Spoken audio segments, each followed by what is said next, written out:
WTMT Weaverville, Asheville. WTMT HD Weaverville. Everything that rocks. Local style. Local licks on 105.9 The Mountain. 105.9 The Mountain, Local Licks, brought to you by Musicians Workshop. What's up? I'm Bad Ash, and another Sunday night, another evening full of local music. And tonight, my in-studio guest, the Dog Gods. Also, we'll be talking to Hunter Kalman from Bands for Kids' Sake. They're going to have a really rockin' benefit show coming up next weekend. We'll talk about that. And just keep yourself informed with what's happening in the Local Licks section, 1059themountain.com. Our Rock the Cause CD is still available at our website. The proceeds to that going to the Buncombe County Special Olympics. You can register to win local music CDs as well in the Get Licked Locally part. Basically, our website rocks, so you should go sign up to be a TNA member, and we'll keep you up to date with everything that's happening by sending you an email. That's how you keep informed. So, now that I've told you all of that, we can get started with our feature band of the evening, the Dog Gods, off the album Storm of Goodbyes. It's thundering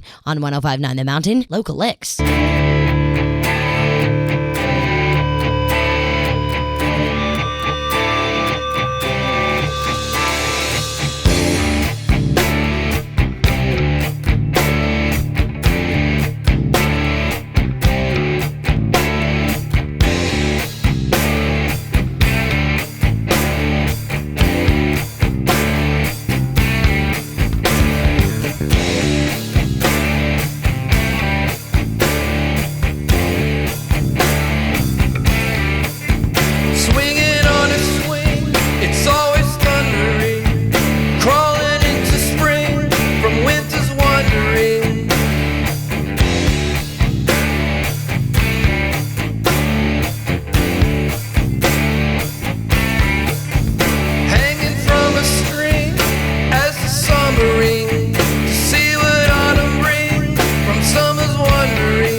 Everything that rocks.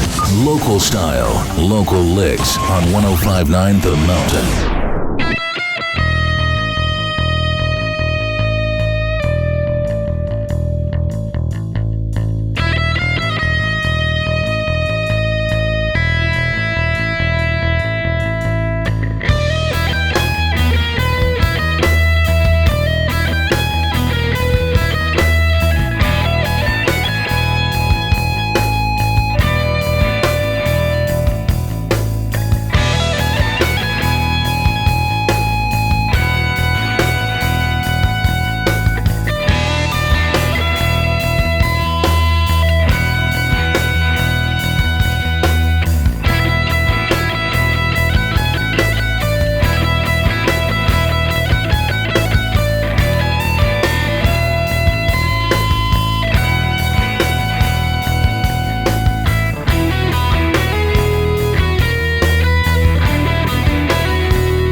You're listening to 105.9 The Mountain Local Licks with the Dog Gods, Money Honey, off the album Storm of Goodbyes. I'm Bad Ash, and in the studio with me now, 3 members of the Dog Gods. We have Jason Tobin, Jason McMahan, and Warren Hawk. Thanks, guys, for stopping through the studio. Thank you. There's an interesting story that I read behind the music of the Dog Gods. And before we get into the formation of the band, I kind of want you to tell more of the story of the formation of the discs.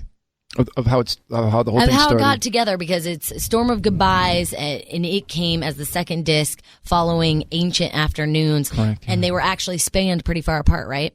Well, they were recorded almost back to back. I'd written most of that material in my late teens and early 20s, and I had placed them on cassette and kind of hummed the vocal melodies, had the lyrics on sheet, and put it away. And started my career in hotel restaurant management. You know, I didn't think anything was going to come of it. You know, I just thought that maybe sometime in the future I would listen to some of the songs. You know, just for old time's sake. You know, it got to a point that I decided, you know, I really want to do something with this.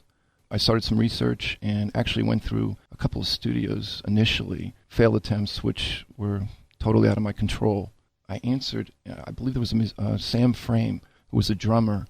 He was a session drummer. He was advertising in the Mountain Express, and I called him up because I was interested in getting some members together to at least, you know, hire some musicians to get this done. And after the first 2 attempts, I thought, well, you know, I'm just going to give it one more try on this and see if I can get somebody who knows what's going on. And I called him up, and he said he was ready to do something like that, and he wanted to know if I had any studios lined up. And I said, well, I tried previously. The first 2 didn't work out. And he said, well, I know someone. And he mentioned Andy Bishop from Giraffe Studios, and he put me in contact with him. That was a life-changing moment. I called him up. We set up a meeting, and I talked about what I wanted to do.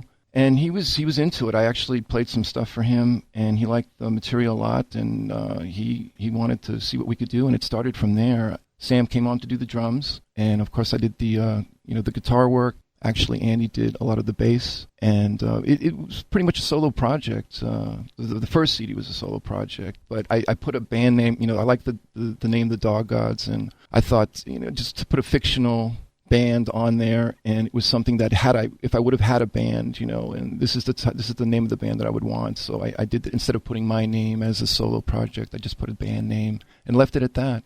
And I'm kind of curious, though, what was that spark that inspired you to actually go back, get out of what you were doing, and go back to your music? I was kind of getting burned out on the management thing, and it was just a very time-consuming thing. You know, it was pulling my life. And my mother and sister live in Black Mountain, and I went to visit them one weekend, and they had just opened up the Black Mountain Museum, and I went in there, and I was looking at the pictures, and I came across this picture, which was taken in 1920. Of a little boy looking up at the sky. I looked at it and I thought, wow, what an image, you know, and I this would be great on a CD, for a CD cover. And I just looked at it, and I kind of walked away, but the image never left, and I thought about it, and I went back, actually, I probably went back 6 times to just stand there and look at this picture. And I said, you know, this is perfect. This would be an excellent cover for a CD. And then I guess it just went from there. I thought, well, who's going to do this CD? I'm going to do it. And you're like, I'm going to do it. I had the music to do it. Yeah. And so the first album started off a little bit as a solo project. And then, of course, you moved into Storm of Goodbyes, which is what we're hearing all the songs that we're playing tonight off of. And for Jason and Warren, how did you guys kind of feel about this when hooked up? I guess first you should tell me how you guys all got together here. It's complicated. Do we have 2 hours on this? Do we have 2 hours on this show? Let's put it in a nutshell. Yeah, that's complicated. The way it pretty much worked out at the time, me and Toby, and at the time Mac Smith were playing in a progressive rock trio, and through a mutual friend had heard about Jason, and he came and heard us practice, I guess, once or twice, like what we were doing, and then it got thrown around between us in separate conversations about getting together and doing the album. Initially, the drummer Mac got hired on to do the studio tracks, and then I got hired on, and then Toby wound up getting hired on. So pretty much that band set aside what it was doing to hop on with the Dog Gods to do the studio album, and we stuck with them ever since. Yeah, and Warren, how did you get into the Dog Gods then? Only recently. in the last 2 months. With this kind of already being a concept, it's already there, the whole roundabout idea of it. Were you totally on board with it when you started hearing about the concept and what was going on? Yes, I had known Jason Tobin for a few years. McMahan I played with off and on with Toby for 15 years or more. I just never got the opportunity to play drums in a band, so it's... So you hopped on it. You were like, hey, this is my opportunity. Yeah, it's a challenge. In the studio with me now, the Dog Gods. You can link up to them in the local licks section at 1059themountain.com. Actually, we have to get into another track now, but we will be talking to them just a little more here in a sec. And again, off the album Storm of Goodbyes, it's the Dog Gods with One More Time Again. Everything that rocks, 1059 The Mountain, local licks.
Everything that rocks, local style, local licks on 1059 The Mountain.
Your misery is just like mine.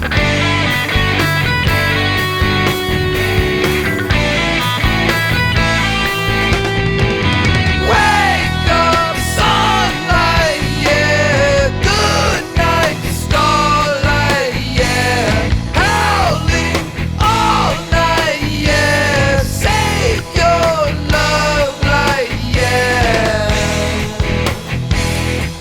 Yeah.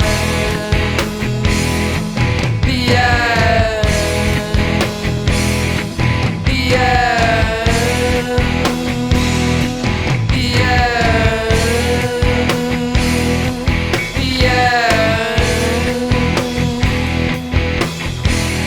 There she goes, queen of night, lipstick, eyebrows, what a fright. Hair was blue and eyes were white, tongue of fire, noble light.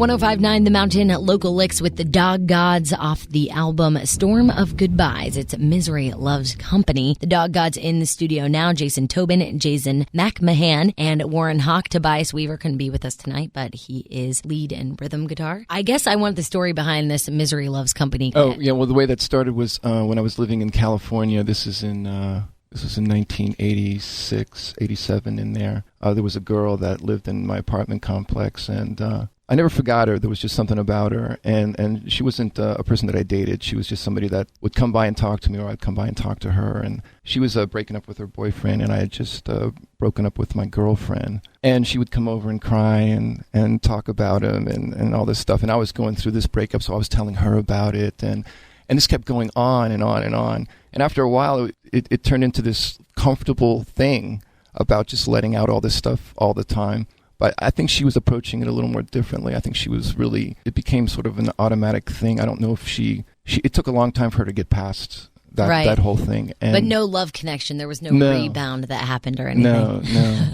Well, I will say she was hot. She was hot. I got to tell you that. But no, there wasn't anything like that going on. But I always remembered her. I mean, just shortly after that, I was inspired to write the song. And also Golden Chains of Lead, which is on the CD, is about her again, but it's sort of looking back from my perspective now at her, and the lyrics are slightly different. It's just a different perspective, but they're sort of back to back, with Misery Loves Company being my initial impression of her, that particular moment in time, and then Golden Chains was sort of looking back at it from older, wiser. Well, that's intriguing. Now I'm curious, and I want to go listen to Golden Chains again to see the difference between it. And I'm sure people out there are probably inspired by it as well. And I'll just let people know you can link up to the Dog Gods in the local licks section at 1059themountain.com. But they can also pick your stuff up at CD Baby. If they go to our MySpace page, they can go to the website address bar and access that'll put it through, and if they available for purchase through that, so they can go to the link and it'll take you right there. Mm-hmm. Yeah. So a new wave of the Dog Gods is probably coming in now, since the last two albums, Ancient Afternoons and Storm of Goodbyes, kind of were all set up through Jason Tobin and your life and your perspective of things. And now you formed with your band, and a new drummer. Warren Hawk is new. He said he's only been here for a couple months. So a new dynamic is going to be going on. What can we expect from the Dog Gods? Jay, you want to? Yeah. It looks like you got something to say about this, man. You better go. Well, basically, I mean, it was interesting the way that Storm of Goodbyes came about, because, like I said, the band that came into it was a progressive rock trio. And since we got together in 2007, and his material was written back in, 80, 81? From 1978 to 1988. 88. Consequently, a long time ago, ironically, it met what sounds like to me in the early 90s, kind of like the Seattle movement. Hard rock, root rock, just getting down nitty gritty. And the next album is kind of exciting because we've kind of figured out what we can do amongst ourselves. Get the very core rock element and maybe throw a few twists and turns in there and get a little bit more dynamic. It's going to be a darker album. It's definitely darker and heavier. That's what I was just going to say. I was going to say, does darker mean heavier? It's dark lyrically. It's darker, and musically, it's heavier. Though I really don't feel darker or heavier, But I don't know how it came, but it just did. I don't know. But it is that, and we've gotten a lot of feedback from it. So a lot of people have mentioned that. So I know it's not just us. And when do you expect to get another album out? We have the material now. I would say we've probably got more than what we need for the next album, and it's just a matter of working out some final arrangements and some production. Do you think you'll go back to Giraffe? Yes, I have to give it to Andy Bishop. He really helped me tremendously, starting with the first CD, and he was instrumental in a lot of things. Yeah, absolutely, I would do that. He and I work together really well. He's a genius at engineering and editing. I try and get him to co-produce with me a little bit, and he's kind of reluctant. He sort of stays in the back, and he waits for the right moment. He'll throw something in that's just brilliant. We've learned to really work together well, and I just don't want to stop that. Yeah, no, when you find that good collaboration, that chemistry, you definitely don't want to lose it. And you haven't had any shows recently that I know of, or... Well, we started out really big. We opened up for Custard Pie at the Grey Eagle, and at the time I didn't know the Grey Eagle was the venue that it was. I was kind of naive about the whole thing, and when I was telling people where we were playing, everybody was like, "What? You're playing at the Grey Eagle? How did you get there?" Yeah, with Custard Pie, I mean, they're a really good band. It was my very first show, very first time in front of people. It was... That's major. Yeah, it was major. I'm looking at 200 people looking straight at me. Yeah, it wasn't anything I'll ever forget. Yeah, I kept thinking to myself, how did I get in this? How did I even get in this thing? And there's no backing out. But it would have been awesome. You know what? And this is what I noticed about it. He's still in shock. Yeah, I'm still in shock about it. What we noticed is that after we would finish each song, the response was steadily increasing, getting more intense and louder, to the point that when I said that this was our last song, people started screaming out "no," and I didn't know what was. I thought something happened. I didn't know what was going on, and so our last song was "Flying Like God." We finished "Flying Like God," and the place went crazy. Jay did one of the greatest things that anybody could have done, because I kept thinking in my mind, don't people know that this is like, I was sure I was messing up all over the place. I didn't know, this is my very first thing.